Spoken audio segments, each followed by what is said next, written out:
Hi guys, welcome to our channel Venny Cherry Vlogs, and this is my first vlog, so please subscribe, share and comment.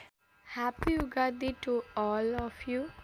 అందరూ మీ ఇంట్లో ఉగాది పచ్చడి ఎట్లా చేసుకున్నారు? మేము మా ఇంట్లో ఎట్లా ఉగాది పచ్చడి చేసుకున్నాం. బట్ నేనైతే ఏం చేయలేదు, మొత్తం మా అమ్మయే చేసింది. నేను జస్ట్ వీడియో షూట్ చేసాను, నాకు రాను కూడా రాదు. ఉగాది అంటే షడ్రుచుల సమ్మేళనం. సో ఉగాది పచ్చడికి మనకు కావాల్సిన పదార్థాలు: చింతపండు రసం, వేప పువ్వు, బెల్లం, మామిడికాయ ముక్కలు, ఉప్పు, కారం. సో తయారు చేసే పద్ధతి: ఫస్ట్ చింతపండు రసంలో బెల్లం కలపాలి.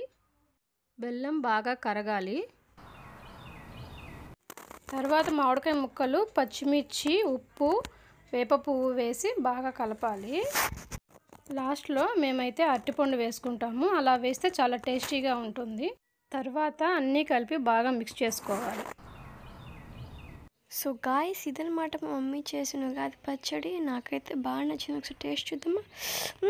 సూపర్. Bye, thank you.